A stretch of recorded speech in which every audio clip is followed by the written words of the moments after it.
Welcome back to the show, guys. It is your boy Mo. Today, I'm out here in Chino Hills. I came to visit an old friend, someone that I've been trying to get on the pod for like 3 years now, I think.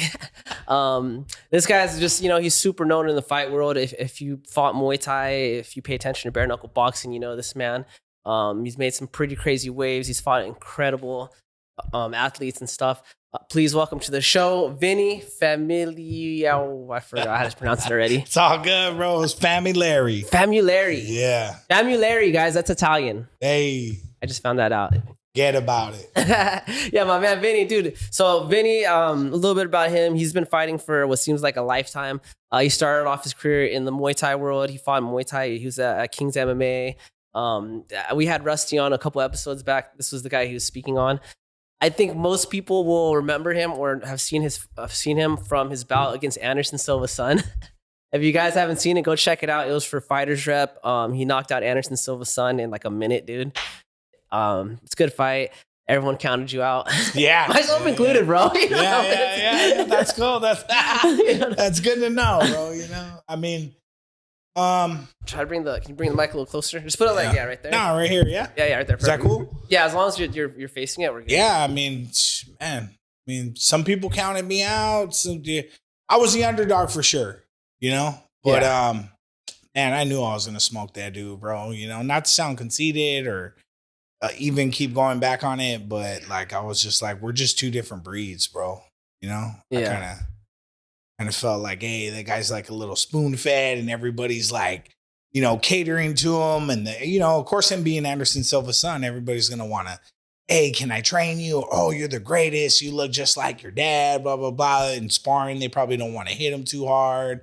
You know what I'm saying? It's not the same, bro. Like I was at Kings MMA. You got all those dudes trying to knock me out on the mats and everything else. So yeah, but I mean, it was a big win for me, definitely, So I'm grateful for it. That guy gave me that victory, and another way to solidify like my legacy of fighting and stuff.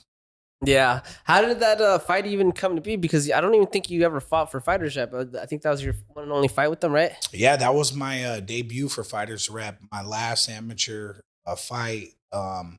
It was like right after the pandemic, like when things kind of started opening up a little bit, they started easing on like all of the crazy testing, and you need to be doing this and that in order to get in like a place like this and to be with the crowd. So everybody was like hungry to fight. There wasn't like no fights for quite a while, and things started opening up, and where Fighters Rep it was in Seal Beach. So, the different counties and different places had like different like restrictions on that whole predicament or whatever situation.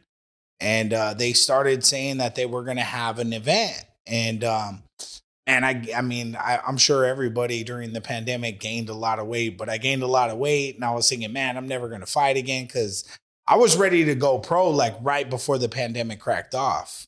And I was like, kind of bummed out, like, man, I'm getting old. I think I was like 30, 32 or something. I don't know how old it was exactly, but I was like already thinking like, hey, I should have been pro. I'm behind. And, the pandemic opened back up. So it was nice to be back in the gym and training, and I was losing weight, and we were hearing like, hey, Fighter Rep's going to have something. And I was telling my boy Steve De La Paz, rest in peace. I was like, hey, like, let's stay busy. Like something will crack off. WCK or Fighters Rep or somebody put my name in the hat.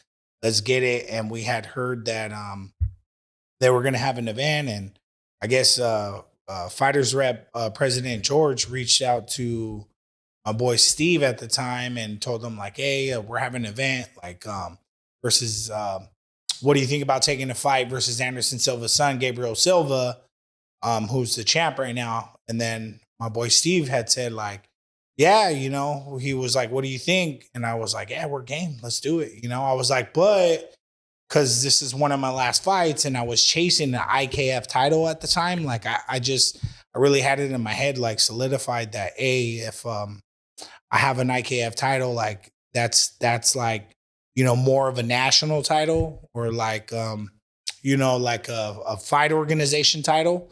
And it was big, at least at the time it was. Like if you're an IKF champ, it was a big deal.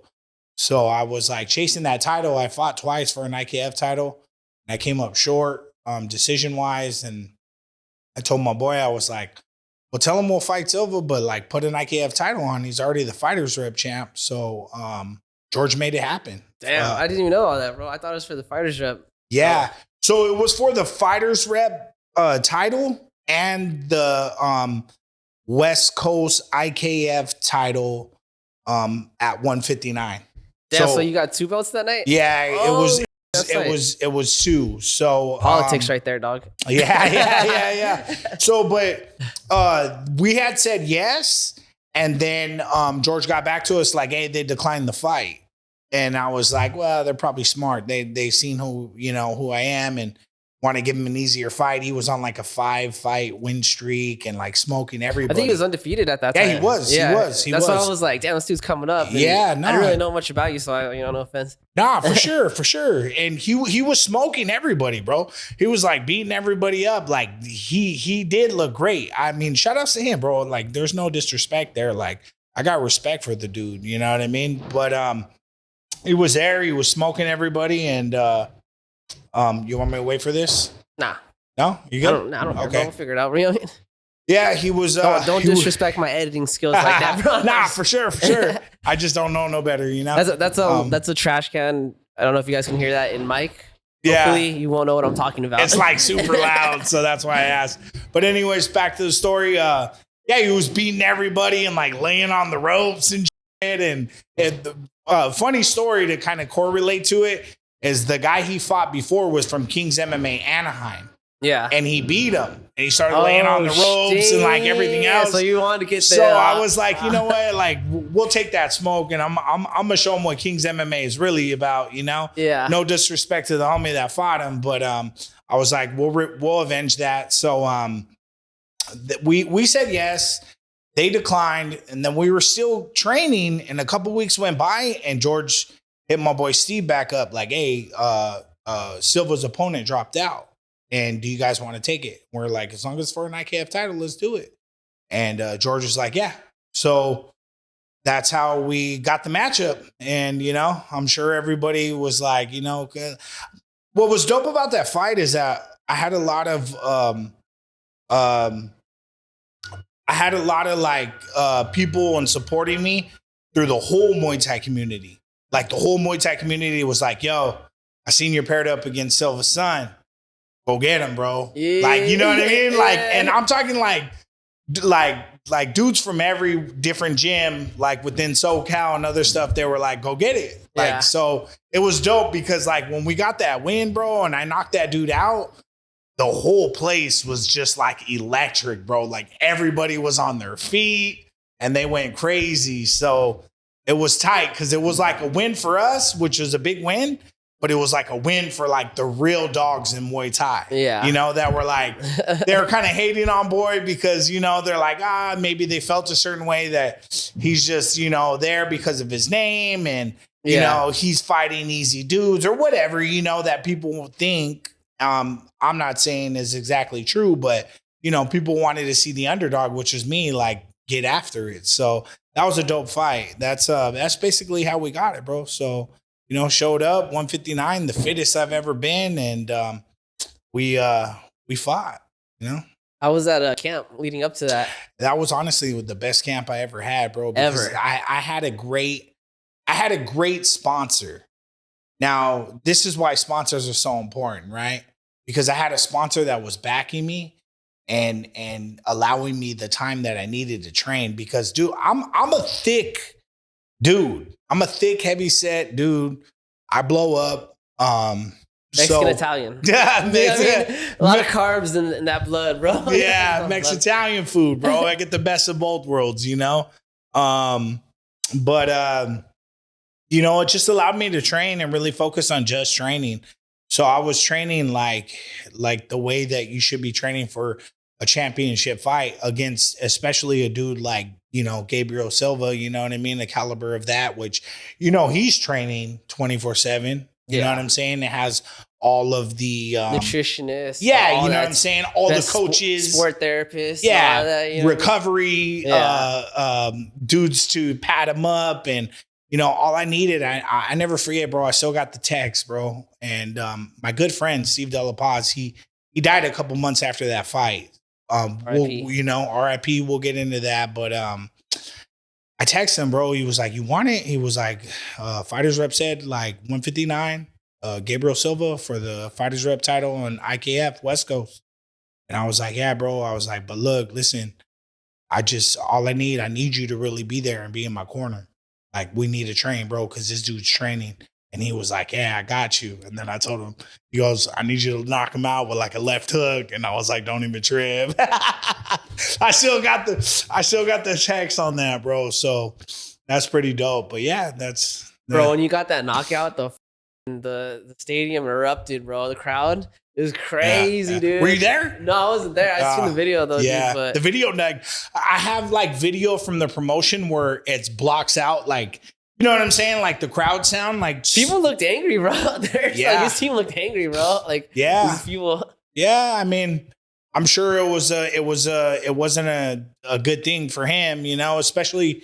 Even I think like even the promoter, even George was shocked, bro. George was shocked. That was the first, like in the first round. Yeah. Already no one thought you were gonna like maybe your people did whatever. No, bro, for sure. Nobody, just off his name, he had a bigger name. You know, yeah, bro. Of course. And then he was smoking, dude. Yeah, like undefeated, bro. Yeah, bro. He looked good. To smoke him the way you smoked him, though, dude, that is crazy. Yeah, dog. yeah. I mean, it was a spinning back fist that caught him. So I think on his comeback, he came back because I went pro after that fight. He came back and fought again for like another title and redeemed it. And his post-fight interview, I seen it. And I was like, congratulations to him. But he was like, hey, like, I'm back, like a lucky punch, like is just like something that put me down, but I'm back. I'm like not done or I'm better than ever. And I was kind of felt a certain way. I like almost, I'm not the type of dude to really go online and like say anything crazy, you know, or do anything like on a post and like troll. But I was like, lucky punch. I'm like, bro, you got caught with the spinning back fist because you came in with the cross and dropped your other hand with the cross. Like, that's, you know what I mean? It's calculated, bro. You know, and then I'm like, not only that, I'm like, what about the 20 other punches that I wrecked you with after that? You know, like I just blew right through your guard and everything. So I was just thinking like, you know, but the place went nuts, bro. It was a great win. It was a great victory. That was a Rocky moment, bro. Yeah, it was, bro. It was, bro. I was like, it was my Rocky moment, especially like Rocky being like such an inspiration to my childhood and going like after martial arts later in my adult years and stuff. But like even when the Mexitalian Stallion, like the name I took from Rocky, but like mixed it with like both nationalities of my mother and father. Like I remember getting on the ropes and yelling out my kid's name. I yelled out my son, like Vincenzo and Juliana, because at the time, like the mom was like, you know what I'm saying, just being like, she was just not letting me see the kids. And you know what I mean? Like I thought like, you know, like my kids should be at every fight to see their father shine. And that would have been the one for them to shine. You know what I mean? Like to experience that, at least in my head. So I was like yelling their names. I got all emotional and I made like the post fight in like speech and like, hey, everybody's here to support me. But like the two people that matter most are my kids and they're not here. So this fight's dedicated to you. I love you. You know? So, but it's dope because they can always go back and see it later as they get older, you know? Yeah. My grandkids and stuff. But that definitely was a Rocky moment all the way, bro. Rocky, you know, that was like Rocky 2 when he wins, he beats Apollo. Yeah. You know? Yeah. I think when I first met you were like going through like that whole custody battle or something. Yeah. I mean, dude, those are rough, bro. Shout out to anybody that's going through those, especially if you're a good dad. You know what I mean? You're a good dad and you just want to see your kids and be like an active father in your kid's life and, you know, be there to be like a positive role model and stuff. And when you're going through the custody thing, it's not easy. You know what I mean? It's not easy. But, you know, man, I got through that and God got me past through that. And I'm good now. You know, I see my kids, I talk to them. They're a little bit bigger. but I'm still here. I'll always be their dad, you know? Yeah, they're out of state, right? They were, bro, and they came back. Oh, did they? Yeah, So bro. the mom moved back, or they just moved back? Yeah. She had I guess she came back, or you know what I mean? And she actually had a change of heart, bro. And that's why I'm saying like God delivered, because I prayed on that. You know, they say pray for your enemies, bro. And I mean, I never would think that, you know, somebody like that would be considered an enemy of mine or whatever. But I think when that's really broken down is just pray for those who you have issues with, you know, and pray for their heart. And I prayed that her heart would be unhardened and my kids would be delivered back to me. Matter of fact, you know, not to get too off track, but just sharing, you know, like I am a believer, you know what I mean? I am a believer in Jesus Christ as my Lord and Savior. And in 2022, after my best friend Steve died, he died in March. So, and then I made a pro debut in July and dedicated the fight to him. And then my little brother died. My little brother Guido, rest in peace. He's only like 20, Dang. and he died, bro, off of unfortunately a fentanyl overdose. And he overdosed, and the guys that he was with left him there. And he died. And when I got that call in December, bro, like my best friend Steve dies, who's like my coach and corner man and inspiration to be a fighter for 15 years. We're working with each other. And then my little brother Guido dies a couple months later. I haven't seen my kids for like a year and a half. And I was going through it, bro. I was like, just, you know, I wasn't training. I wasn't fighting no more. Didn't know if I was going to train or fight no more. I mean, at least I did go pro and dedicate that fight to him. But there was just like no like reason to do it no more, you know? And I was broken, bro. And I dropped down to my knees and I just told God, like, hey, like, you know, while I can't be with my kids right now, wherever they are, and like, please just keep them covered and keep them protected, you know, because me as a father, I feel like that's my duty is to protect my kids, you know, and look after them and be there for them. And while I wasn't able to, I just said like, hey, God, like I'll surrender, like whatever I got to do to get right with you, as long as I know that they're okay, and please deliver them back. And, you know, that was the end of 2022. And then like, I think like right before 2024, like the end of 2023, they came back, and then I started like, you know, getting custody and seeing them. And then the mom just said like, hey, I won't, like, you know, let's just let bygones be bygones and whatever. Kids are here. They're here to see him. And I've been seeing him ever since. So really happy with that, you know? Yeah. Love those kids. So shout out to my son Vincenzo and my daughter Juliana. Yeah. Yeah, it's beautiful, bro, that I was able to like work itself out, bro, because I mean, at the end of the day, I mean, your kids don't know what's going on. They just know their dad's not there, dude. And that could like make them harbor some type of resentment, you know? Yeah, which, you know, those are like fears, Yeah. you know, that at least me as a man, I carried, you know? That's why I always try to put it out there like, hey, I love you guys, you know, like I'm doing this for you. And, you know, a lot of my friends growing up, they got kids or whatever. You see your friends and you see them kind of lose themselves and just kind of let their kids go, or maybe things go bad. Everybody takes certain situations in life a certain way. So I'm not saying that they're less of a person or anything else, but I don't understand when I see my friends kind of, you know, they lose the battle, bro. It's a battle, you know, it's a spiritual battle, it's a physical battle, a mental battle. You lose the battle and just give in like to drugs and alcohol, and just to not be around no more. Or maybe even some of them even take their own lives, you know, like it's a sad situation, bro, especially with kids, you know, when they're involved and you're a parent and you can't be in their life. So yeah, I'm grateful for that, you know. Just a big turnaround since we first met, you know, to now. Yeah.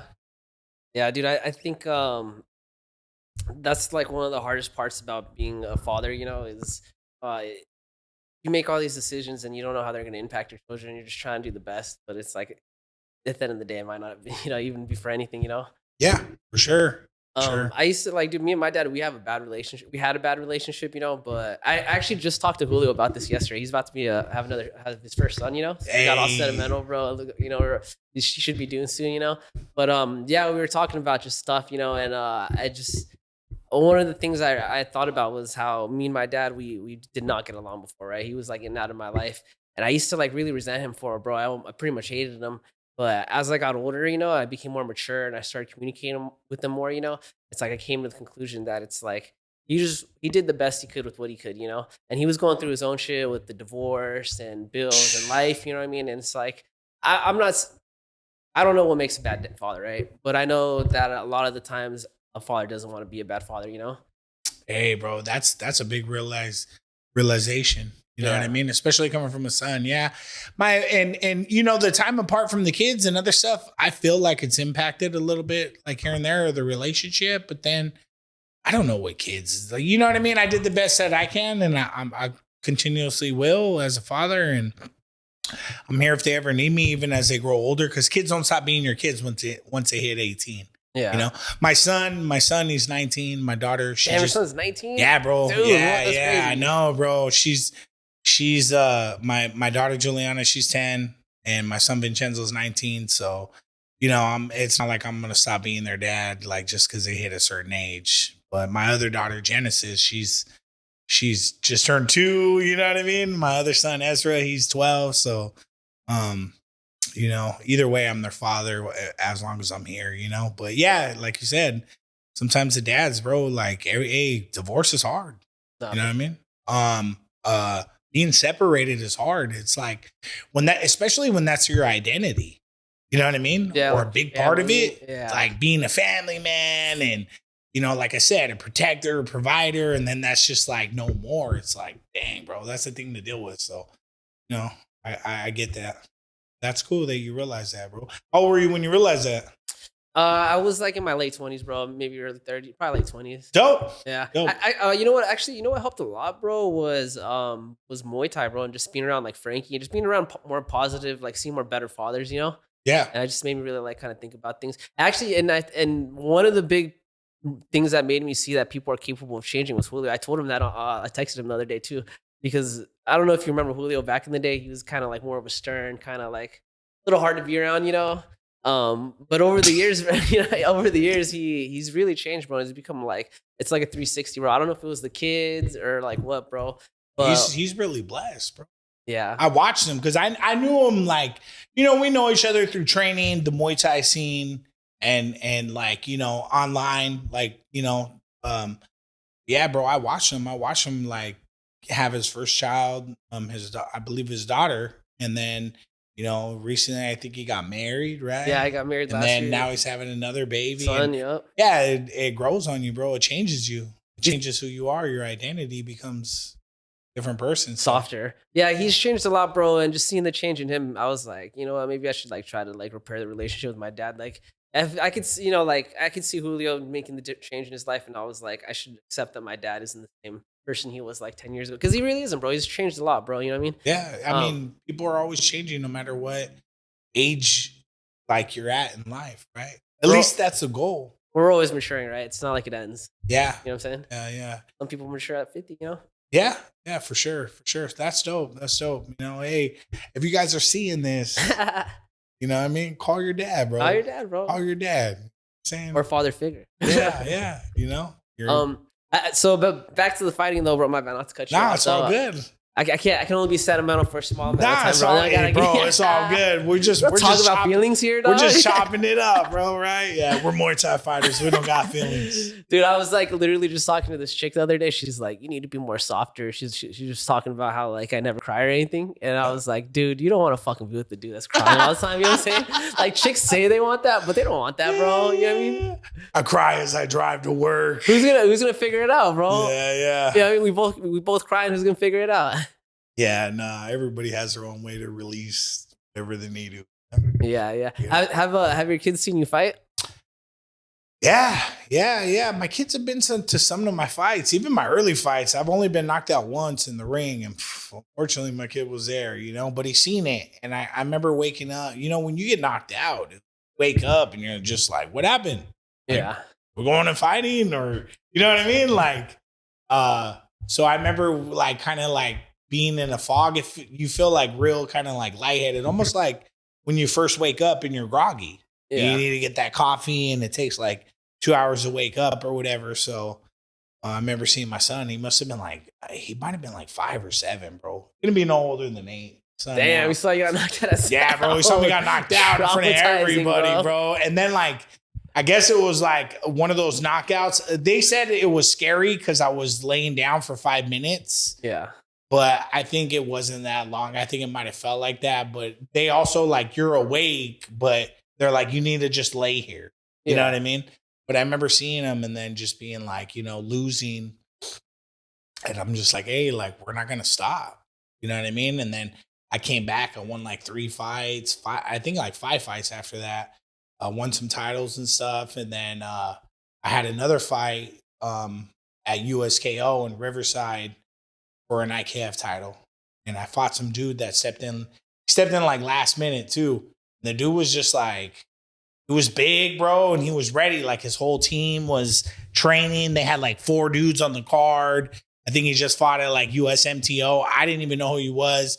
I was ready for whatever. I just wanted to fight for the title. So it didn't matter that I had a last minute opponent, but the dude was game. And then I got sick a week before the fight.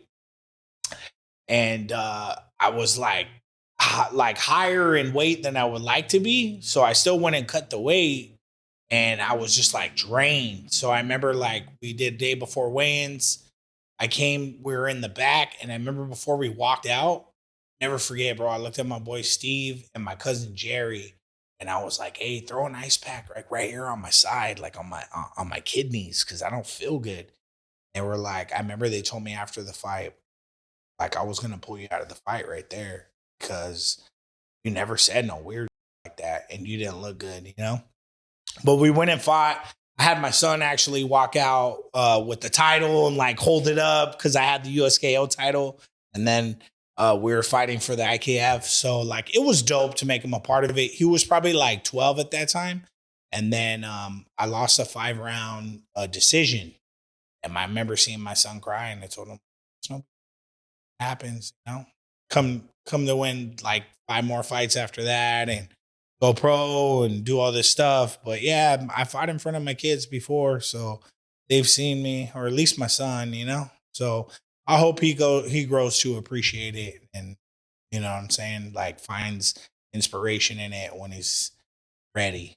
No big deal, you know. You don't want it to ever die off with you though, you know. I'm hey, you're the heir of the throne, you're supposed to be better than me, you know. So maybe he'll come around. I didn't start Muay Thai till I was 23, so he's only 19. So yeah, I still have time, bro. It's better. The benefit of waiting to do it is you can do it at an older, more mature and physically mature age without having all the the damage from doing it for so long. You know, from when you're 12. You know. Yeah.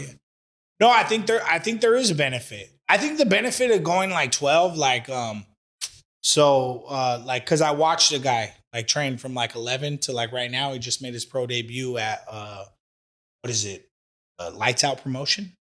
What was that? Are you talking about Adam? Yeah. Oh yeah. Yeah, Adam. I don't know how to say his last name. I don't even know. Butcher it. I think it's Paneri or something. Yeah. But I mean, that guy's been training since I started at 23. Yeah. He started at 11 or 12. So now I'm going to be 39 in July and he's 23. He just went pro. And I think that's the benefit because he's good, bro. He looks so good. I'm damn, bro. You could be in 1FC. You could be in UFC contender, you know, and make your way in there. So that would be the benefit of it. But also starting late it's not a problem either. I don't know. I don't think the old school mindset of oh, once you're 30, you should be retiring. You know, you got guys fighting into their 40s, winning championships now. Look, Fabricio Verdum. I was there. He was 40 something when he won the title versus Cain Velasquez. I was there at Kings MMA when he won that. And then Glover Textera, right? Glover. He was 42 when he got the title. Right. Randy Couture was 40 something. So, I mean, yeah, when you start later, you don't have the wear and tear on you. Plus, financially, you probably got a little more money to get you by or whatever to help you with paying for the right place that you need to train at or going back and forth or driving or even being able to make training. So, yeah, there's benefits in starting young. And benefits in starting older for sure. I think in America, the problem is that it costs money to train, and time. So it's like other countries, they see being 30 as like it's like you should be retiring because they've been starting at such a young age, But over here, it's like we do it backwards. It's like we have to go to school and get a job, and then we can do fighting after we make the money to train for, pay for training, That's a good view on it. That's what I think. I think the difference between us and other countries. You know what I mean? That's a great view, bro. I never thought of it like that. Yeah, because we do it backwards. Yeah, sure. I don't know if it's good or bad. It's probably better to do it younger though because you're more athletic and stuff. You know what I mean? But I don't know. I don't know, bro. Age is just a number. Will we even know how old we were if they didn't keep track? Yeah, because your cells, they have like a certain amount of times they can divide and stuff. Certain cells. Okay. Yeah. So, but I mean, like mentally, Yeah. Like, and then everybody's cells are different, right? Some people have younger ones. Yeah. Yeah. There's things you can do to promote, like, keep them alive longer. Sure. Yeah. So I'm looking down that route now that I'm getting older. Dude, for real. Peptides, dog. Yeah. Peptides are your friend. Have you took them? Nah, but they're expensive. That's why. Yeah, they're expensive, bro. They're expensive. I tried them when I broke my hands. So I broke my hands. I broke my hands last year in November. And then I had surgery. But I broke my fight. I broke both my hands in my fight November 23rd at the BkFC. And then I had surgery in like the following December. So it's been about a year. Yeah. But I tried them not a couple months back. But I don't even know how to dose it. And you got to mix it. And it gets complicated, bro. You need somebody to help you out with all that. But I tried a batch and I don't know. I would think you need. Yeah, be consistent. Yeah, that's the problem. Saying? They're expensive, and you got to keep doing them frequently. Yeah, bro. Yeah, right. You need a sponsor for that. Yeah, for sure.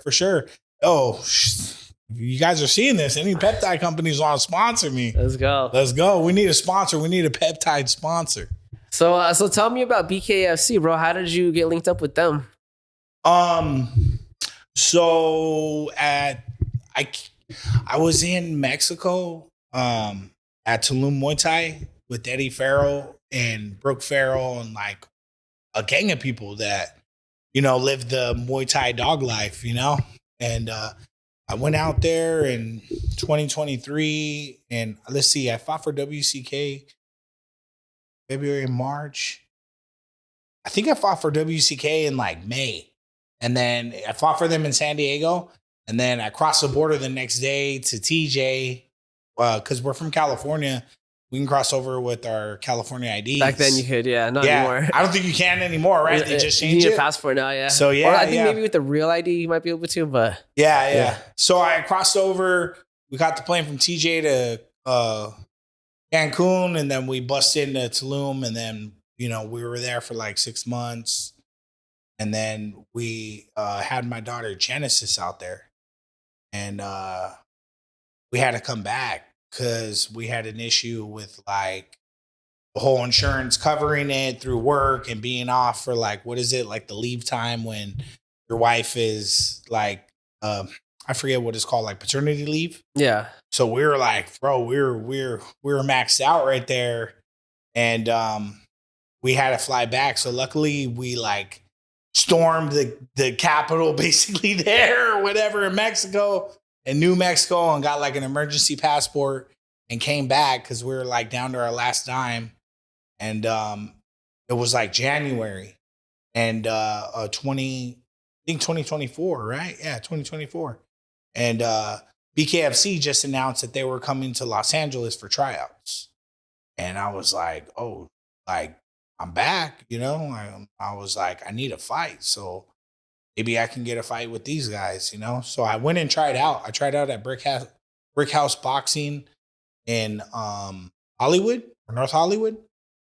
And they had a whole tryout there and a film crew and everything else. So I signed up for it. They accepted me and I went and just showed out. I represented and I tried out and I made the cut.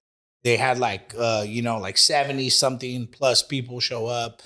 And they pick I think 6 dudes. Yeah, I remember you had to run a campaign. I remember you were asking people to tag you in a post and tag someone else or something, right? Yeah, like tag me and tag Like the a matchmaker, the BkFC yeah. matchmaker, Nathan Shook, to like get me on a fight card, because I made the cut, but then it was like we didn't hear nothing about it. But mind you, that bare knuckle boxing was not legal in California until like a few months after that. So I guess they were waiting to see if they got the licensing from CSAC to be approved to be able to come to California and Los Angeles to put on an event. So they were kind of quiet, and I'm like, yo, like I need a fight, you know, like money, trying to catch up on money, trying to catch up on bills. I was back in the States now, and they announced that they were going to have Knuckle Mania, which is like their WrestleMania of like bare knuckle boxing. Yeah. And they were going to have it at it's good marketing right there. Yeah, it's sick, bro. It's sick. It's sick. Yeah.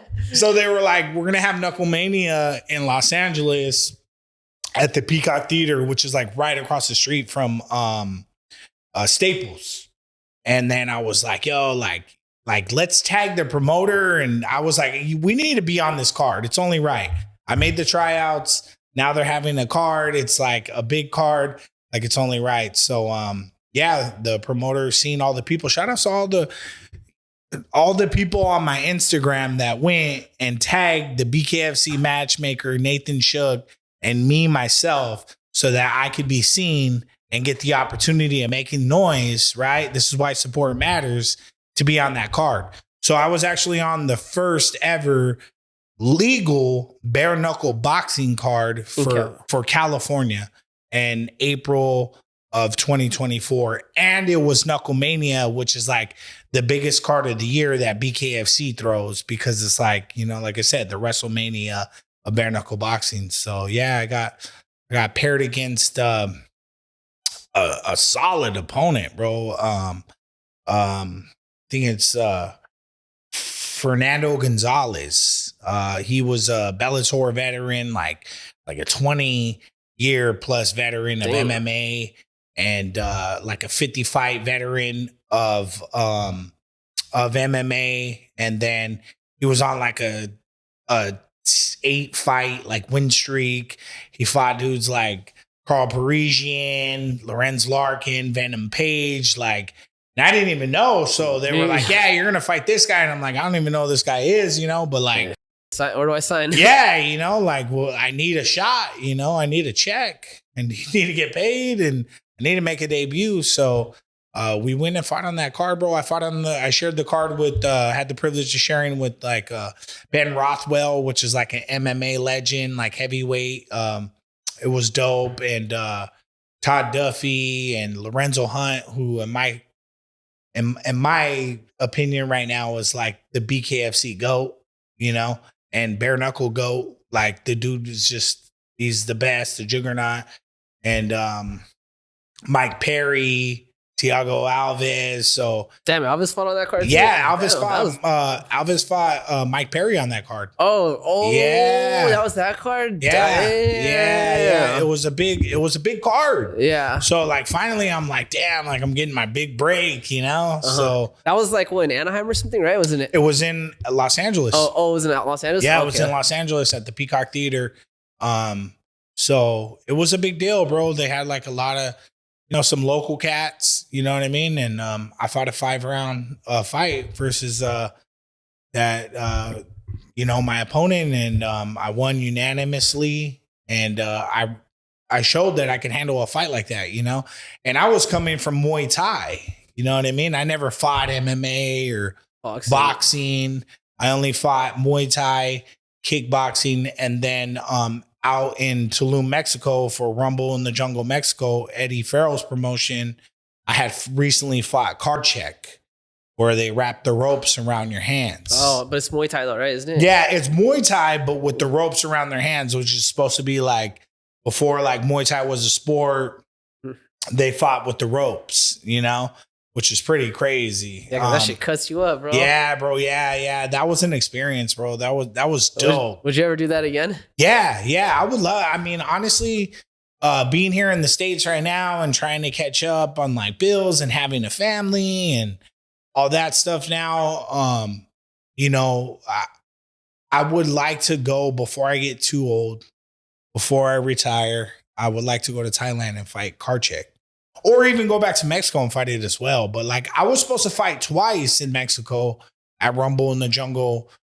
with the rope Karchik, but I fought once in August, and then in November my fight came in 2023, and like right before we were warming up, our hands are wrapped, but we were waiting for the rope, and then they came over and told us like, hey, we ran out of rope. Like, can you just fight Muay Thai like with the gloves? Yeah. And I was just like bummed out and shit.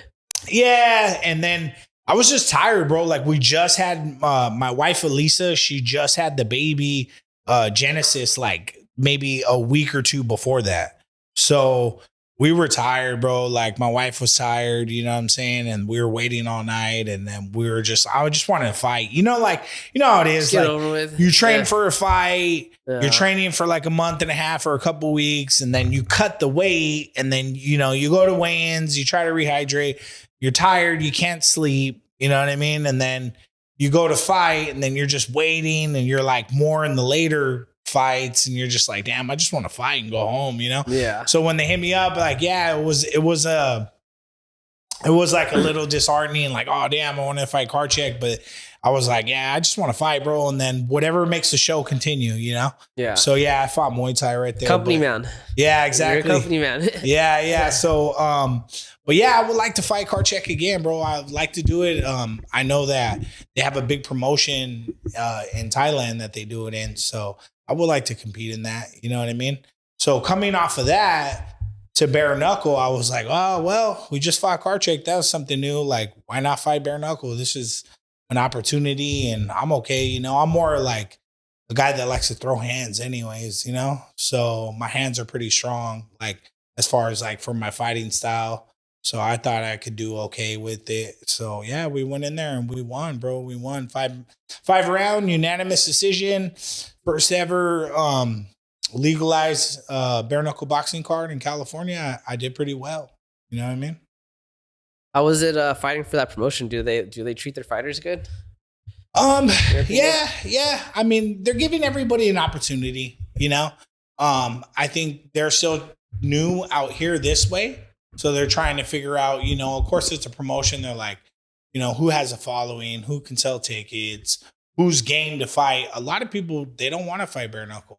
I could see why, because I had fought that one in April, and then I fought in November, caught a lot of damage, you know? So it is damaging. It's risky. I broke both of my hands in the November fight, was all cut up, you know, just from bone on bone and being bare knuckles. So I can see why people don't want to fight, but you know, it has a lot of eyes on it right now, right? And in that fight that I fought in April at Knucklemania, they just announced that night that Conor McGregor became a part owner and partner with the promotion. You know what I mean? Dude, it's been funny, his little press conferences. He's all coked out. Like, looks like he wants to get in there. Yeah, bro. He's great for marketing, right? Oh, for sure. I love Conor. I mean, say what you want, but I love Conor. Oh, dude, I wish I knew him, bro. We'd be homies. You know, yeah, we would straight be homies, bro. Yeah. Like a lot of people like to talk trash online. No big deal, you know, whatever. But he's a degenerate. That's fine, bro. We're all degenerate. That's why we get into this, right? When you did what the dude did, I mean, he's one of the GOATs, bro. You know what I'm saying? Love him, bro. You know, however he wants to move is how he's gonna move. So. People disrespect Conor because he's not fighting anymore. But I'm like, dude, he was like back when you could be double champ and still fight in both weight classes. He was dominating both weight classes, bro. He killed it. He killed it. I mean, come on, bro. The guy killed it so much that he went and fought Mayweather and didn't have to really fight again ever. You know what I'm saying? So we'll see that White House one. That's supposed to come up for the UFC. You think Conor's going to fight White House? I don't know, bro. They're saying he is. I mean, I would think if they're going to put a card together, why not put him on it? Well, you know? I guess it's like, are you trying to do like an influencer thing or like an actual UFC event? You know what I mean? Yeah. I think with this whole influencer thing, though, it's new as well, right? So, like, it's just kind of making sense. Like, it's still like uncharted territory where you're seeing people really make a buck off it. Like, Well, Jake Paul. they're making bucks off of it. You know? Yeah. I had I guess there's like a boxing influencer league, Misfits Boxing, right? That's the ones that's doing all the big ones, yeah. Right? Like, but they're doing like some fighters, like real fighters for the undercards and stuff. You know what I mean? Which is funny because it's like the pro fighters are the undercards and the main event are like the amateurs, you know? But I mean, they hit me up. They actually hit me up, bro, when I just broke my hands, right? I broke my hands in the BkFC fight in November of 2024. And then like come December, I think it was like December or January, I just had surgery on my hands. And some dude just randomly like DM'd us, like DM me, DM my wife. And then she was like, hey, they're asking you to call them. And I'm like, what? Like, don't pay attention to that. They're scammers, you know? Yeah. But it was some dude and he was like, hey, I'm from not Misfits Boxing, but he was from another league that Anderson Silva's son went pro in boxing. It was like influencers too. I know Misfits, and then there's like Dazin does sometimes they'll do like influencer things, I think. Yeah. But Misfits is the big one though. That's the only one I can think of. Misfits is a big one. Maybe it was Misfits. It's probably Misfits. Bro. They're big, bro. But he said he was Anderson Silva's or he said he was Gabriel Silva's manager. Uh-huh. And he said that Gabriel Silva wanted to fight me and wanted to run it back. I think I remember you spoke to me about that last time I saw you. Right? Yeah. So that'd be interesting in boxing. Yeah, they were like, they want you to fight February. And I was like, bro, like both of my hands are broke. Like the whole world knows this. You know what I mean? Or at least if you log onto my social media, you can see it that I broke both of my hands and I just had surgery. I was like, there's no way I'll be ready to fight by February. Plus, I'm heavy. You know what I mean? And I was like, but if he's requesting me, like you said, and he wants to run it back, I'll give him that opportunity as a fighter. Yeah. You get what I mean? Yeah, just give me some time, you know? Yeah. So I watched the fight. He fought some dude. He beat him. So then I started going online, and that's when I was like making a little noise. Like I said, I don't really go online and like try to like call people out or whatever. But I was like, yo, congratulations on your win. Your management team hit me up and said, you want to run it back? Like, let's do it. You know what I mean? And then like I had everybody go on the comments and tag them. And the matchmaker. And tag the matchmaker for their promotion. And then I think he just said like on his stories, like, oh, you like, y'all want to fight me now? Like when you've been turning down contracts, like y'all are weird. And then I was like, is that towards me or what? And then I was like, I'm just trying to like build up the hype and promotion. Cause I told the manager, his supposed manager, like, I was like, bro, like, yeah, I'll give him the rematch. And I was like, it'll be a great like story and fight that makes sense in a buildup because I'm his only like defeat. You know what I mean? And I beat him and he wants to avenge it. So like, let's do it. So I was already thinking like, hey, we'll start marketing it and building it up. But he didn't want that smoke, bro. He's going to wait till I'm like too old or something. Yeah. I don't know. Or his dad's going to try to fight me. Who knows, bro? You know, I want to fight his dad after I seen that Woodley fight, you know? That's crazy. I wanted it to go down that way. What do you mean? I love Anderson Silva. Bro, he's the GOAT. I got no disrespect again to both of them, bro. Yeah. They're both the GOATs. So. He's 50 trying to be a cop now. Yeah, is he? In Beverly Hills. Really? Yeah. Good for him, He just bro. started police academy. Good for him, bro. Good for him. I have a lot of good friends that actually have retired from fighting that are going that route. So good for them, bro. Whatever. There's not a lot of other jobs to get into pathways, you know? Yeah, no, I get it. But do you know, like, so I always heard like, oh yeah, police don't get paid nothing. You know what I mean? Now, let me not like get attacked, right, by everybody as the comment I'm going to make, but I heard like they make good money and that they get unlimited overtime. I don't know, dude. I don't know the numbers, but what numbers did you hear? That's thrown out there. Bro, I heard like ridiculous numbers. Like 100K or what? Bro, I heard like over 150 to 200, bro, if like you're 180. If you're making almost 200K, you should not be shooting innocent people. That job should be important, right? Because I have this one thing, bro. One of the things I thought about to help solve like police brutality, and this is, I don't know anything about the police system. I don't know how much they get paid. But I was like, what if we just make it so we pay them so much that it's like being a doctor, so you don't want to lose your job. Huh? I mean, yeah. But if what you're saying is true, then that means no, they're just.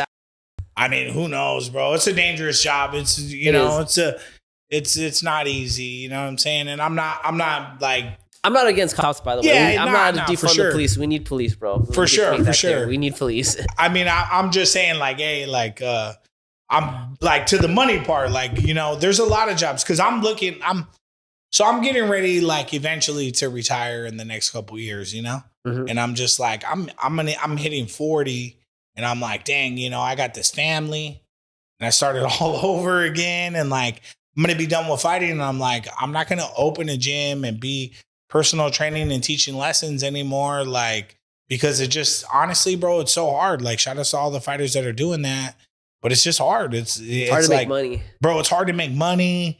People are flaky. Nobody really wants to train, put in the hard work. They think they want to because they're high on it for 6 months, and then they just drop off the face of the earth. Or, you know, there's a lot of reasons and the things that I've experienced as a coach and running a gym and being a head coach and just a personal trainer and a pad man and stuff, that I'm just like, I got to let it go because it doesn't provide enough money for me to be able to take care of a family, you know? It requires so much work too. Yeah. So as I'm, you know, exiting out of that, and I'm like, I'm going to only be able to fight after the slash injury I had where I broke my hands and all that. I'm just like, dude, like, how long can I really keep this up? You know what I mean? And it's understandable. So I'm thinking, like, career path wise, what career can I get that will pay me the most in a decent amount of time that I have to put in to get that type of money? And that's where, like, I had seen, like, oh, like, you know, like, law enforcement makes good money. You know what I mean? Or at least compared to a personal trainer and Batman, you know. Bro, what are you talking about, bro? I'll show you some Instagram pages that are telling that will help you make like $1 million a year in personal training, bro. You ever seen those pages? They pop up everywhere, bro. Bro, everybody's like, I'll show you how to make 10K, and I'm like, just God, bro. Like, you know what I mean? Like, not even making like anything off that. It's so funny when those pop up because I'm like, I don't know. I know lots of business owners who run gyms, and I don't know anyone making a third of that. Dog. Yeah, no, it's you know true. I mean? It's true, bro. It's true. It really is. And then, like, just a few guys are, but I don't know, bro. There's some. Yeah, don't get me wrong. There's some, but it's so rare, bro. It's so hard. It just because you can find one or two people doing something doesn't mean that that's the general consensus. You know what I mean? You know what? And then again, if I was like single and it was just me, like, maybe I could still try to build it and make it work and whatever. Not making excuses, but like right now, I need to pay the bills, or we don't have a place to live. Yeah, with, like, my wife and my kids, you know? Yeah. So this is why I was looking towards the career route. But yeah, like, law enforcement, I seen was making good money, and I was like, dang, dude, like, if they would have just, like, if I would have heard they made this type of money, like, maybe I would have got into law enforcement, you know? Like, you know, because when you get in as a pro fighter, you think like, oh, I'm going to get in, I'm going to make the Contender Series, and then I'll get my UFC fight, and I'll be making money, and, you know,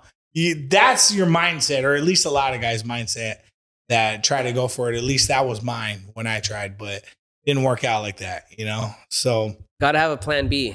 Yeah. For anything, bro. For anything, you know? Yeah, not for sure. Maybe even a plan C or D, you know? But I kind of, you know, like, we exhausted maybe some of my plans, but at the same time, like, I just, you know, I got married. My wife got pregnant shortly after. And it was like, what are we going to do? You know, and my wife's a fighter too. You know what I mean? So it's like, we can't feed kids and keep a roof over our head with just fighting at the moment. But with even signing on to the BkFC, that's where I was like, oh, maybe we can, you know, maybe I'll get some fights like that. And, you know, circling back to when you're like, oh, how is that promotion? How do they treat their guys? I think they give people opportunity. I think there's opportunity there, but I also think that, you know, there's a lot of people that are willing to do it with the more eyes that are getting on it too. So then it kind of, you know, what are they doing it for?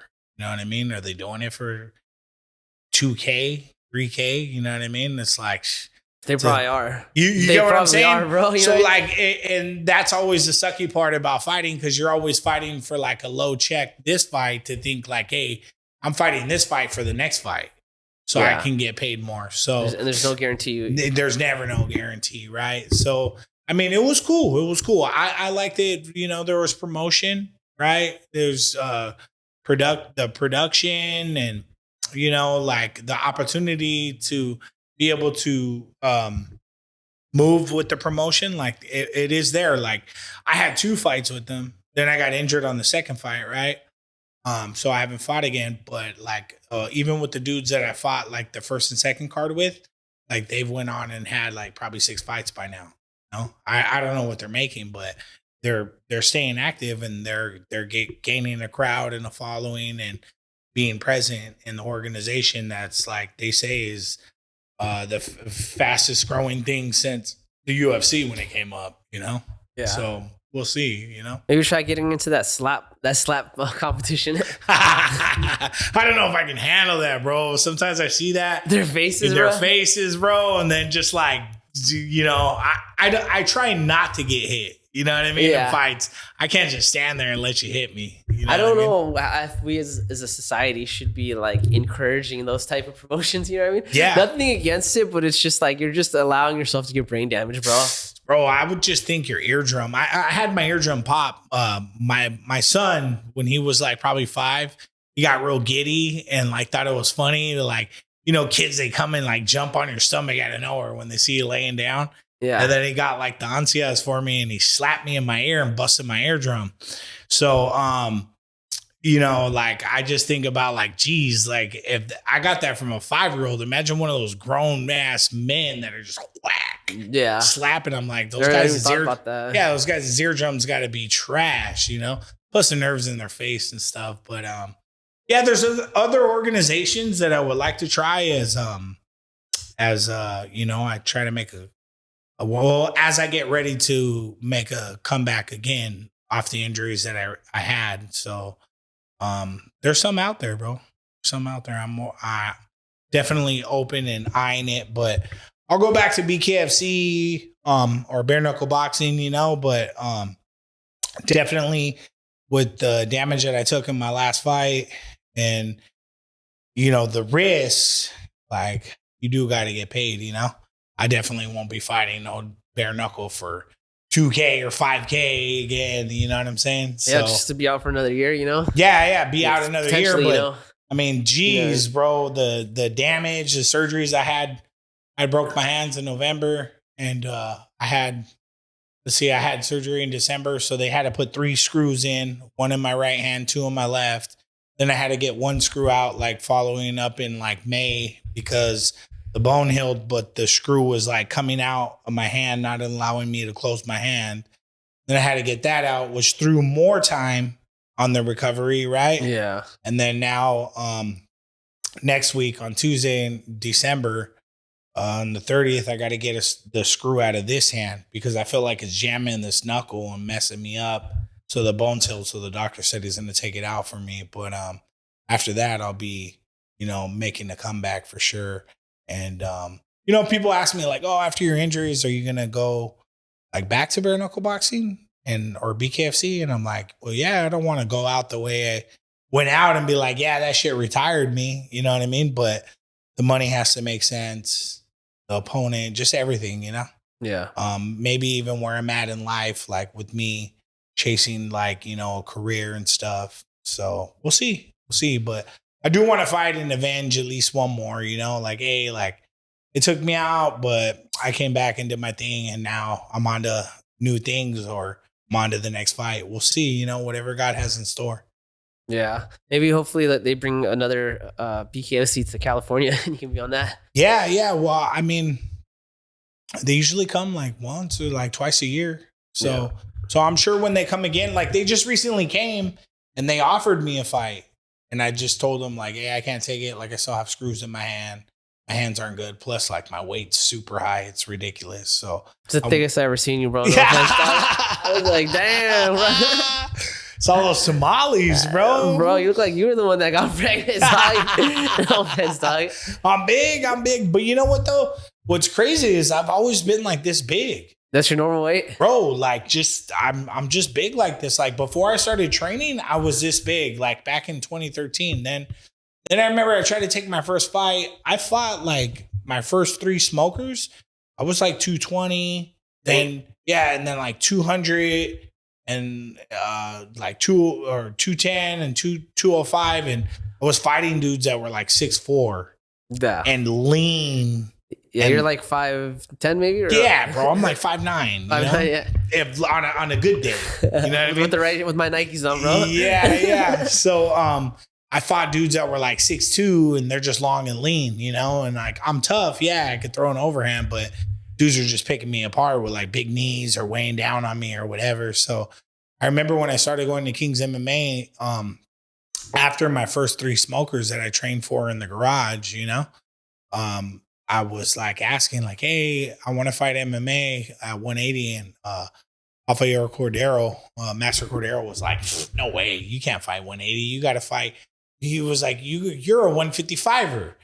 And I looked at him and I was probably like 27. I'm like, dude, I haven't been 155 since I was like in 7th grade. You know what I mean? Like, since I was like 13, like, that's crazy. And then I was like, I guess I'll never fight. But then you start learning how to train. You start training harder. You start learning how to diet. You start seeing your weight come down. So my whole amateur career, like I fought like 220, 210, 200, 185, 175, 170, 167, 165, then 159, and then all the way to 154. You know what I mean? And just figuring out how to cut weight and seeing it come off my body. But like if I'm not training and I'm just eating and no cardio, bro, like no running, no bag work, no pad work, like, bro, I'm this big. I'm big pimping. Yeah. How's your relationship with Rusty, man? He told me so much about you when I interviewed him, dude. Yeah, you know what? Shout out to Rusty at the Shack System. Man, it's great, bro. Rusty is my good friend. Crazy thing about Rusty is me and him, when we were in high school, we got into beef over some chick, like getting like, I think I was in 8th grade. I think Rusty might be like a year or two older than me. So I was living in Riverside for like 2 years. And then it was like when Slim Shady came out, like I think the Marshall Mathers LP, like the album. And everybody just had like their hair blonde and like the loop earrings. You too, or what? Yeah, bro. I was like 12, bro. I see if I can find that video. I think I was like 12 or 13. You gotta search the dark web right now when I go home. I moved to Covina and my grandparents lived there. So I went and lived with them. And I was like the new kid that stuck out like a sore thumb on the block. You know what I mean? And this little chick up the street, she was a nice girl. And I would like just go and just like try to hang out with her and be buddies. And I guess like, you know, Rusty had a thing with her. So one day he came by and I was kind of just, we locked eyes and we looked at each other. And then like it was him, his cousin Matt, who was a big bully, and his little brother Josh, who's a big weasel.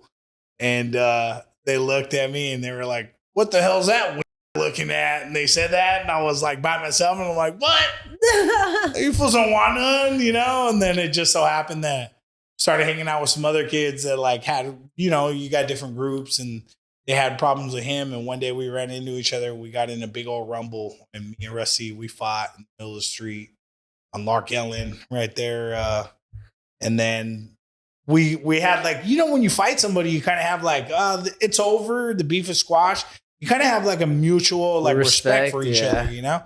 But I still don't want to hang out with the dude, you know? Then years go by, bro. And comes to find out, I started hanging out with my good friend Steve De La Paz, rest in peace. Well, him and Rusty grew up together in the same tracks of like the home, like 3 blocks down from each other.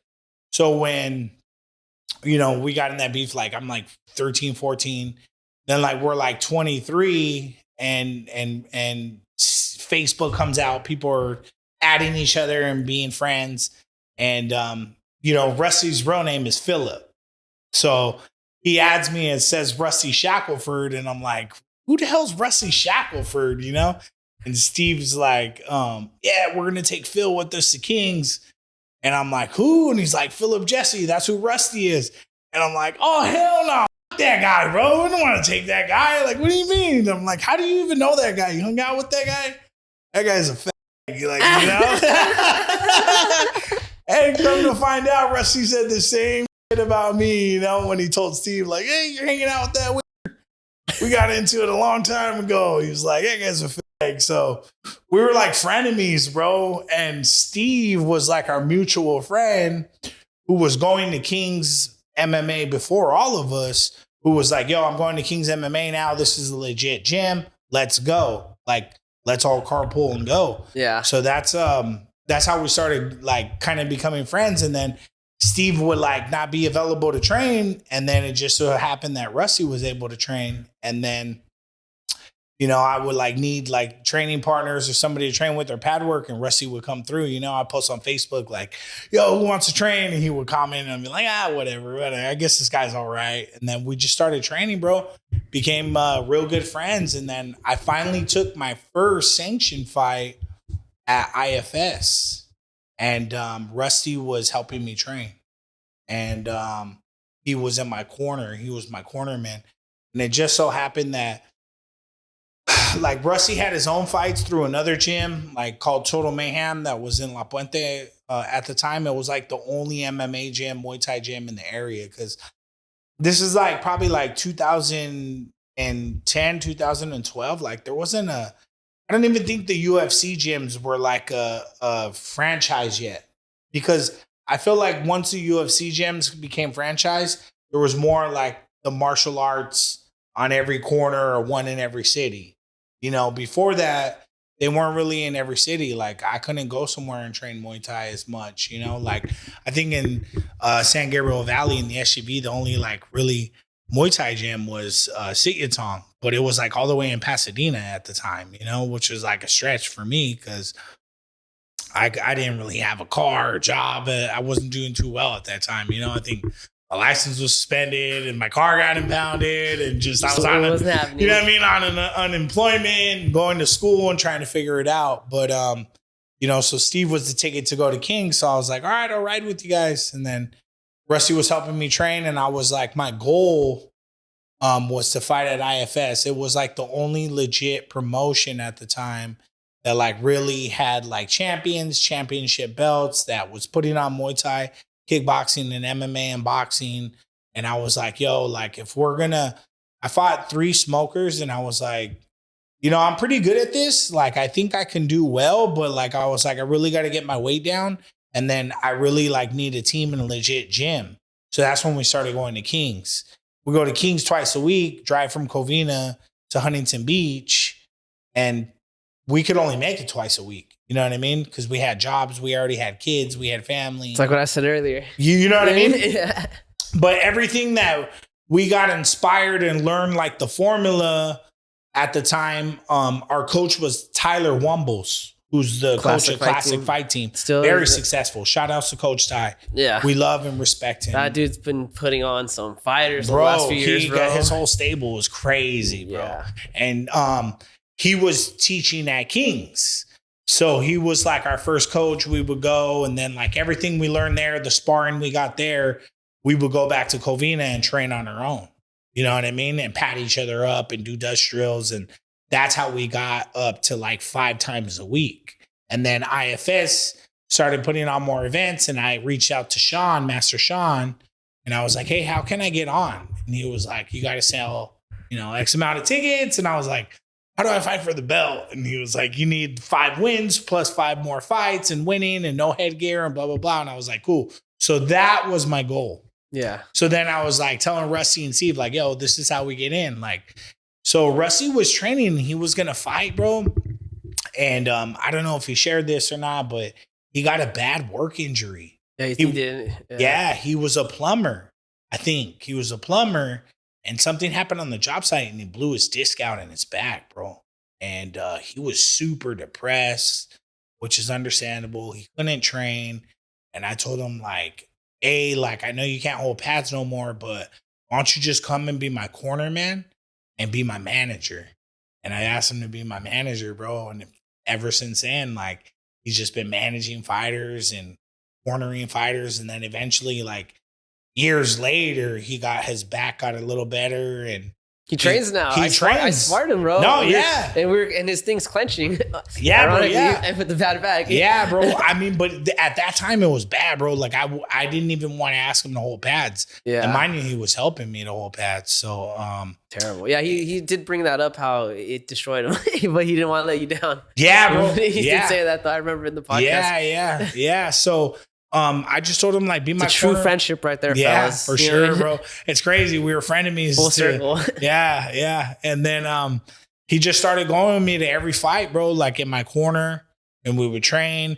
And then I was like, yo, we need sponsors because like we're gonna be champ for sure. We're gonna be champ. And then like I was like, go in there and ask him and like tell him like to sponsor us. So low-key, Rusty stepped up, bro. He stayed in the fight game because I was like, yo, just stay in the fight game.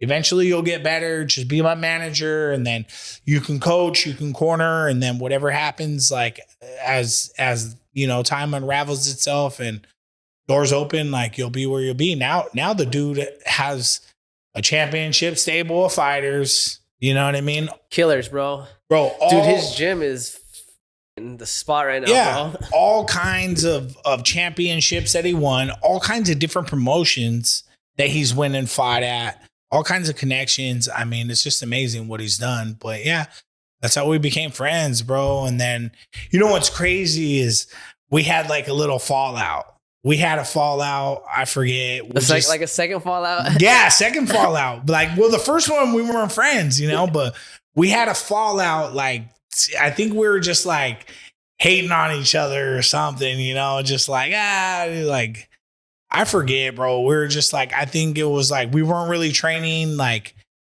with each other. So it became like a thing or, you know, we just clown each other, but maybe like it was like a little animosity or something. I can't remember, bro. It was something. We had a fallout. We just weren't hanging out. And, when I got that Silva fight, he wasn't in my corner no more for a few fights. And he wasn't in my corner. We weren't training. He was busy with his team and his stuff. So he had already established the Shack system at that point? Or yeah. Well, he had started the Shack system in the garage. I'm actually like one of the pioneers of being in the Shack system. OG bro. Shack. That's why I got the Shack system. Look, I got it right there. I got it right there on my banner. But he was patting dudes in his garage, and I would go with them and pat him, and then and work with them in his garage, and then he ended up getting a little studio, and then he got a studio, and then he got a second studio, and then it really blew up. Like, but we weren't talking, we weren't training, we weren't talking. I guess maybe it wasn't a falling out, but like we just like felt distant, you know. And when I got that fight versus Silva, it was for sure going to be my last amateur fight, you know? And I was like, I told Steve, I was like, hey, it's only right. Like we started with Rusty and I was like, it's only right that we finish with Rusty. And I reached out to Rusty and I told him that. I was like, hey bro, no, we haven't been talking lately. It's been a while, time passed, whatever. But I don't know how to tell you, but I got a fight versus Silva for the IKF title at Fighters Rep. And I want you to be in my corner, bro. I want you to be there. It's only right.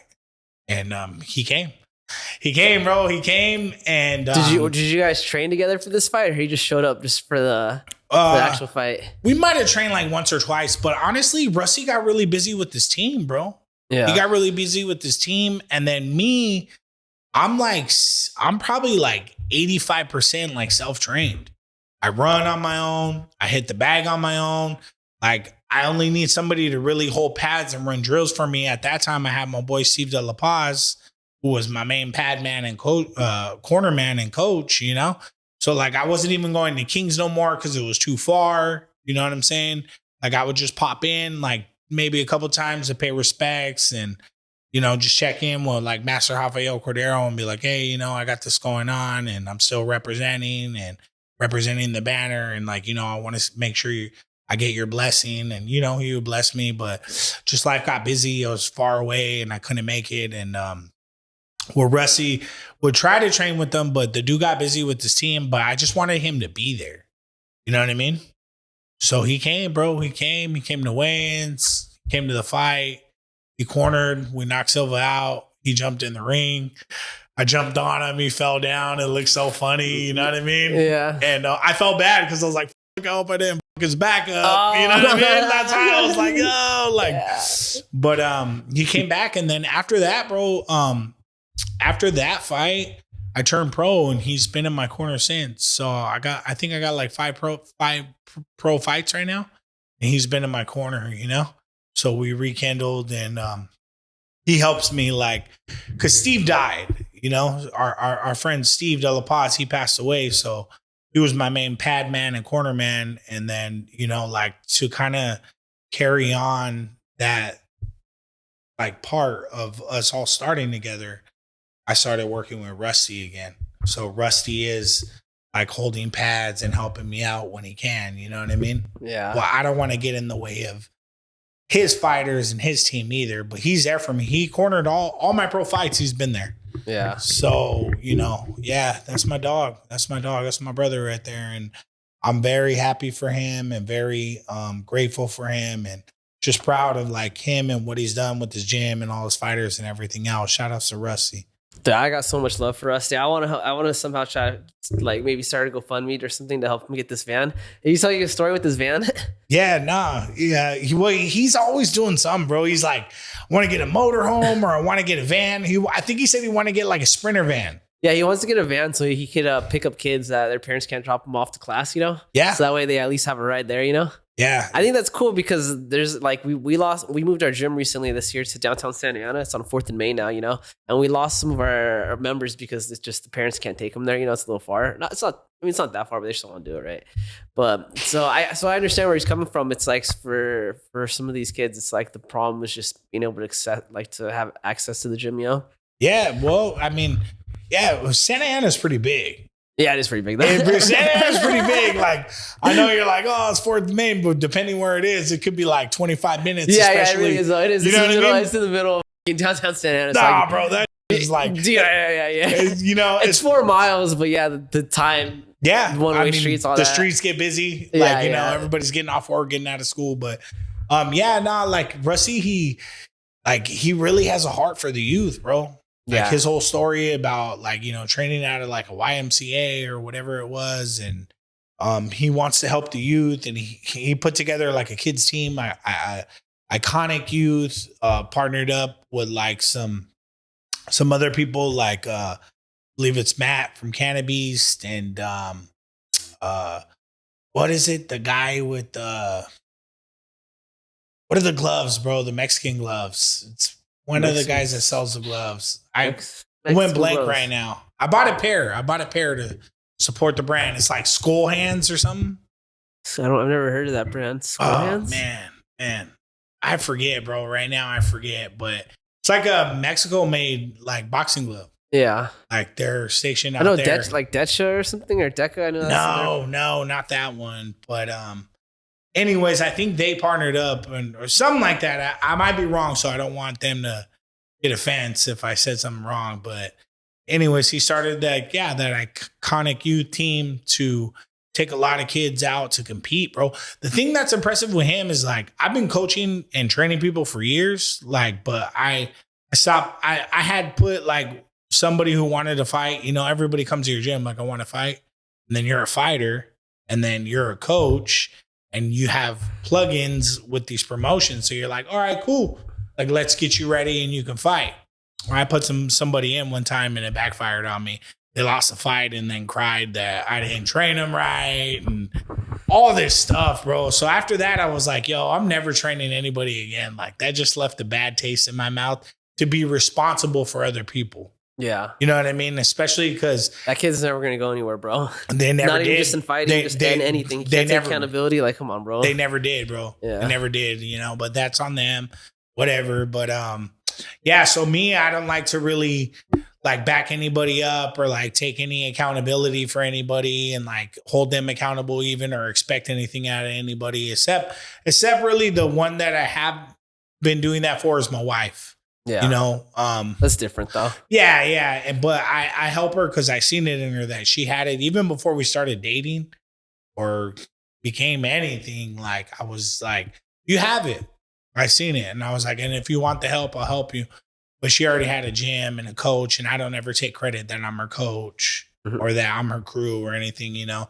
She trains out of Master Toddy's in Anaheim. Oh, it's funny. So yeah, it's funny because when she asked me where I lived, and I was like, I live right by Master Toddy. Yeah. That's why I told her. I was like, it's right by the gym. I thought you knew she trained there. No, I know your wife just because she's in the fight world, but I don't remember if I knew what gym she trained out of. Yeah, it's hard to keep track of like all these people, bro. Nah, you know for sure, what I mean? bro. There's so many, especially with you interviewing everybody and being in the fight game. I get it, but yeah, that's only one. But the thing going back to Rusty is like he really like stepped up and took these kids to compete, bro. And not only compete, but compete and win, compete and lose, but still see them back to win. And like he really built like a team. Like when I go there and see those guys there, I'm really impressed because they all have it. You know what I mean?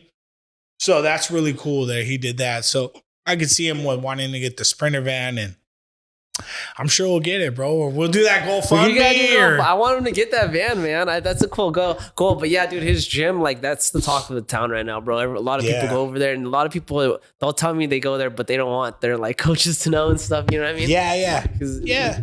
I don't think he's trying to take anybody or anything. It's more for the sparring sessions, bro. They spar a lot. They're like 3 hours, bro. Yeah, bro, they spar a lot. Guy throws the heaters on. I'm like, bro, this is disgusting. What do you think this crazy, is? You know, bro. I went to one of those and I was like, this is. I was like, I'm not even a fighter. Why am I doing this, bro? Yeah, no. But I just wanted to get the experience, bro. I wanted to get the vibe for the gym, you know, and the culture. Everyone was so cool, so respectful. I saw some familiar faces too, which was nice, dude. You know, yeah, that's dope. Yeah, my wife goes there, so anytime my wife has a fight, like she'll go there and spar, you know, train out of there.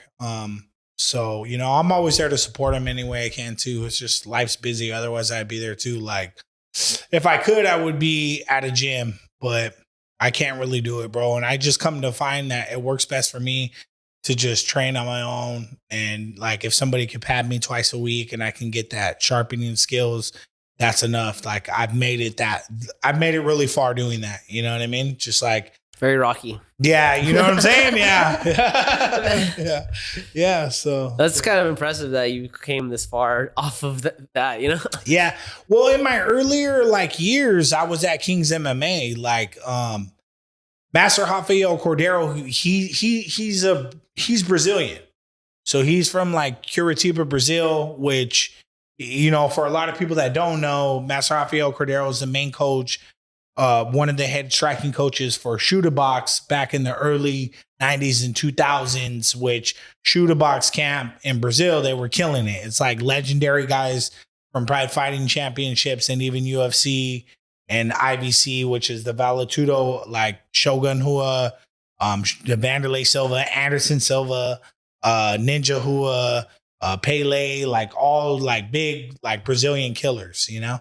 And then he moved down to Huntington Beach in like 2012, and then 2013, like I went there, you know what I'm saying? And I've been there like on and off. It was like for 8 years, but driving back and forth there for 8 years, it takes a lot out of you, especially when you got a family, you got to provide everything else. But like, Cordeiro has like a ranking system for Muay Thai and striking and like, you know, white to black belt, you know, which I don't ever walk around and say, hey, I'm a black belt in Muay Thai. So. It's that's a very actually, Brazil is big on the belt system in Muay Thai. I found this out recently, dude. Yeah. They do that. I don't know how.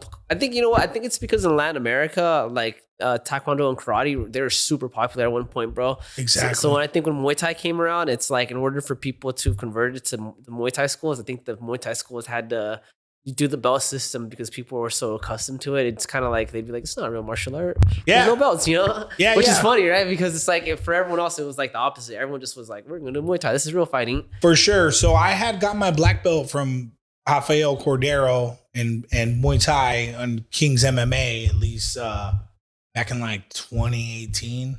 Oh, how long does it take to get a black belt? It took me like 8 years, bro. Yeah, that sounds. It took me about 8. That's why I stuck out so long. Because when I first started, I didn't know there was no belting system either way. So they were like, hey, we're going to have a ranking system for like the prestige is how they use it. Yeah. You know what I mean? The armband. We're going to do an armband ranking system and you guys are eligible. So I was like, oh, cool. Like, I'll get my first one. And then eventually we get black belt. Then I started Googling it and seeing all the people that were going nuts about it.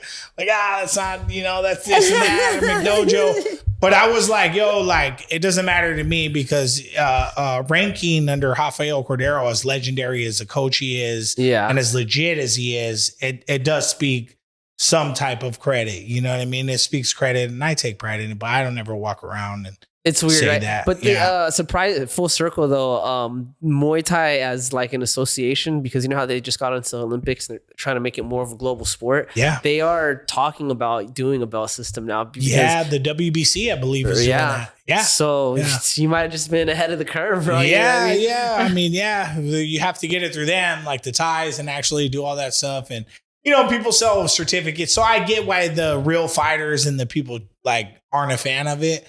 But like for me, it was something that actually kept me like grounded in it from like the beginning. You know what I mean? Because I was like, I'll start with my white and get whatever, like eventually get a black, Yeah. And then I'll be a trainer, and then I'll be a fighter and a coach and open my own gym. Which if I do open my own gym, I would like to open like a satellite gym of Kings MMA, like being under Rafael Cordeiro lineage. You know? Like with the belt system and all that. You have to, bro. You have to. Yeah. That's your guy, I mean, bro. it's my lineage, It's my lineage, and you got to take pride in it. It was an honor for me to even be accepted to do it. Yeah. Because I wasn't from HB. I wasn't from Huntington Beach. I wasn't from Brazil.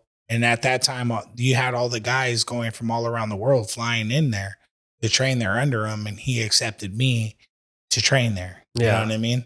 So that was a cool thing. But I don't know. I don't know where. I'm sorry, I got lost a little. Nah, you're good. I'm still a white band at Spider. I've been there for like 8 years.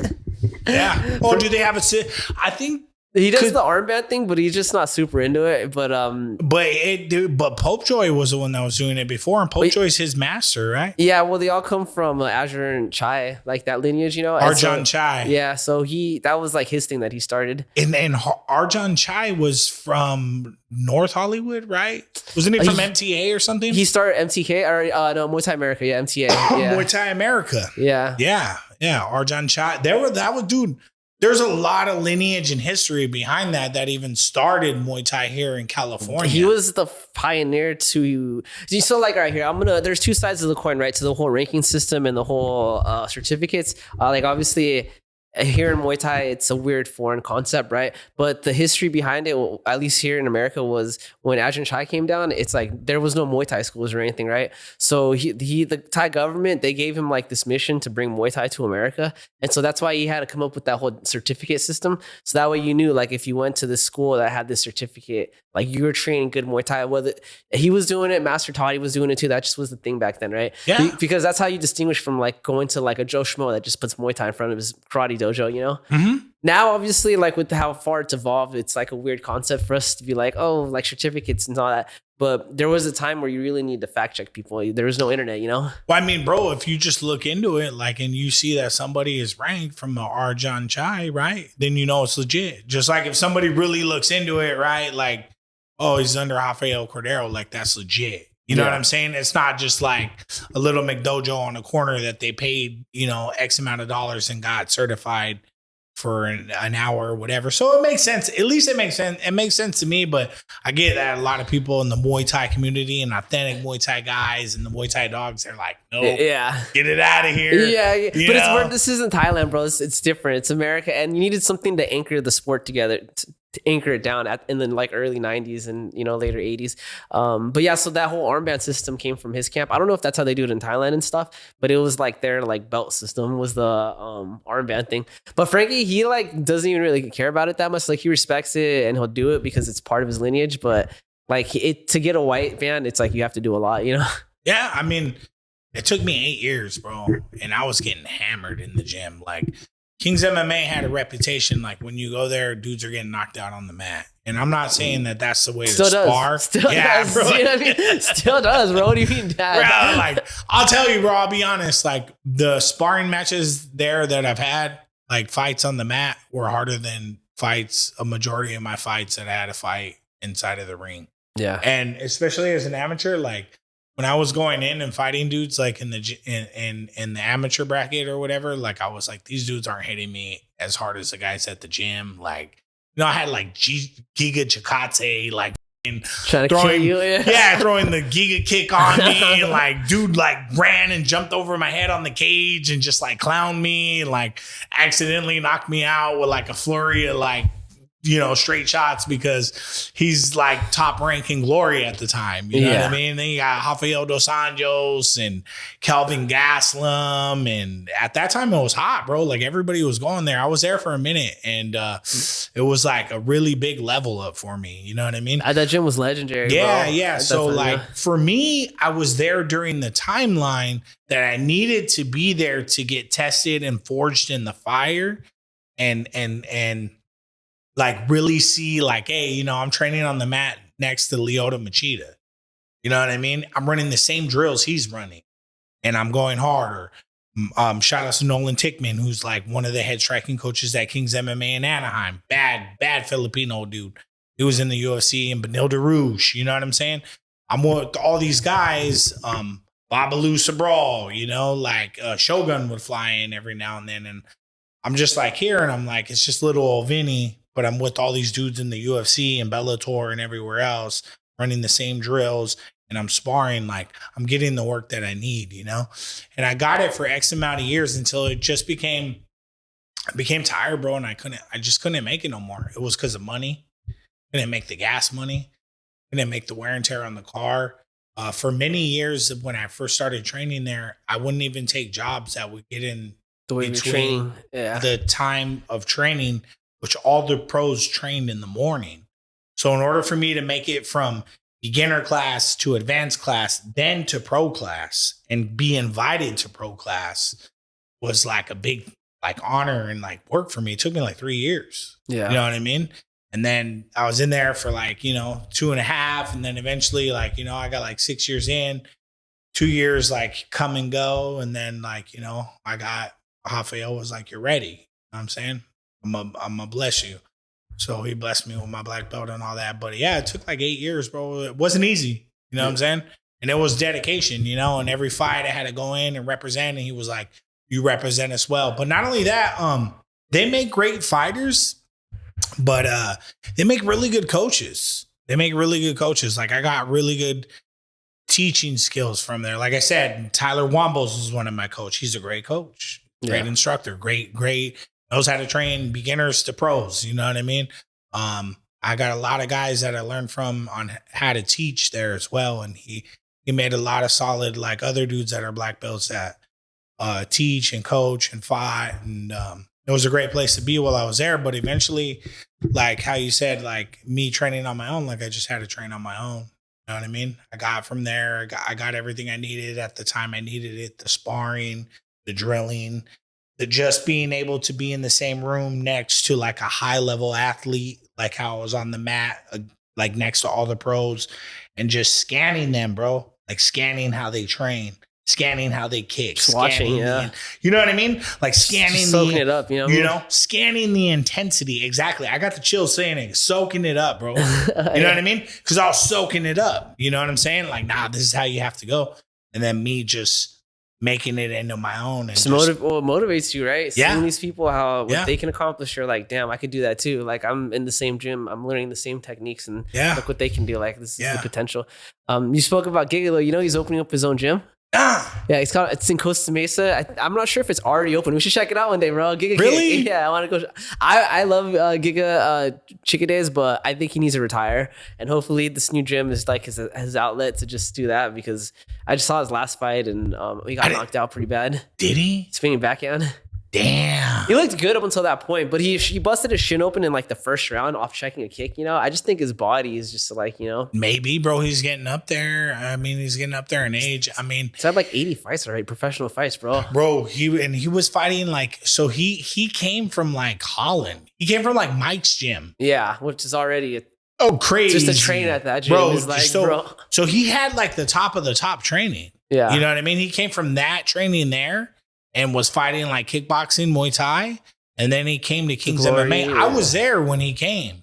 Like when he came and they welcomed them And he said like, hey, I want to do this and be an MMA fighter, and how they were like putting everybody with him and putting him with everybody. Like, you know what I'm saying? I watched some wars, bro. I watched some crazy, like, I did not want to spar that dude, bro. You know what I mean? I didn't want to spar that dude at all. Like especially after he like flash KO'd me, I was like, yo, this guy's just too dangerous. Like I'm not ready for this guy. You know what I mean? Like, let him spar Benil, let him spar Dos Anjos, let him spar Gaslam. Like, I can do with sparring the other guys, you know? But yeah, like, because if we're going to step up to like someone at that level. I mean, when I did, he put me down, bro. So, but like, even he was nice about it, you know? It was just the dude's trading different, bro. Well, he's got to be competitive. Otherwise, he's wasting his time. You know what I mean? So it's either going to be a punching bag or you're going to be able to... I don't know. I don't know. You know, I don't know. I didn't know he was opening his own spot. Yeah. I mean, I'll support it any way I can. Right. Yeah. He just opened it. I don't know if it's actually officially open, but Giga Kick, it's going to be in Costa Mesa. So I'm going to check it out, bro. Yeah, for sure. For sure. Got to check it out, bro. Yeah. That's dope to know. I'll keep up with that. I haven't like, you know, you share the mat with guys and they come, some guys go, some guys stay. They don't stay with the banner. They do. I don't really know like everything that's going on at the time, but like anytime I see any of the bros post anything, I'm always like on their page and trying to hype up their stuff. And I mean, the dudes are so far surpassed me anyways, you know, it doesn't matter. But Giga's dope. He actually told me he was proud of me when I won the IKF title. Yeah. And I beat Silva. He was like, that's a good title. I have that title. Oh yeah. Yeah. Bro. He was like, I have that title, and we took a picture. And for me, that was a big compliment. You know what I mean? And then when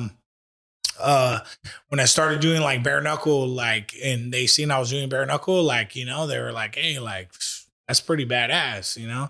He gave me a little like right on, like hurrah, you know? Yeah. So yeah, I mean, shout out to him.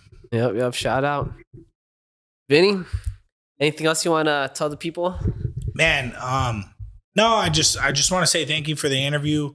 Right now, what are we at? We're at the end of December 2025. Yes, sir. I'd say we got 2026 to look forward to. I'm going to get surgery on this hand this next week coming up into the new year, making a comeback. So, you know, wish me luck. You know what I mean? All the support, it matters. Thank you through all the years that you guys have supported me as a fighter and just an individual and even a brand, Vinny Fam, right? I greatly appreciate it. And shout outs to everybody in the Muay Thai community and just martial arts community that's doing it. And any way I can support you guys, like, tap in, man. I'm just a regular dude that's just here to just like help the sport grow and see it flourish. You know what I mean? That's about it. All right, everyone. Thanks for watching. I don't know what to say. I think this will probably be the last episode of the year. If not, then I might have one more in me. Nice. I don't know. I've been trying to lay off and just kind of like ease into the new year. But thanks for watching, everyone. Goodbye. Appreciate you guys. Peace. Happy New Year. Yes, sir.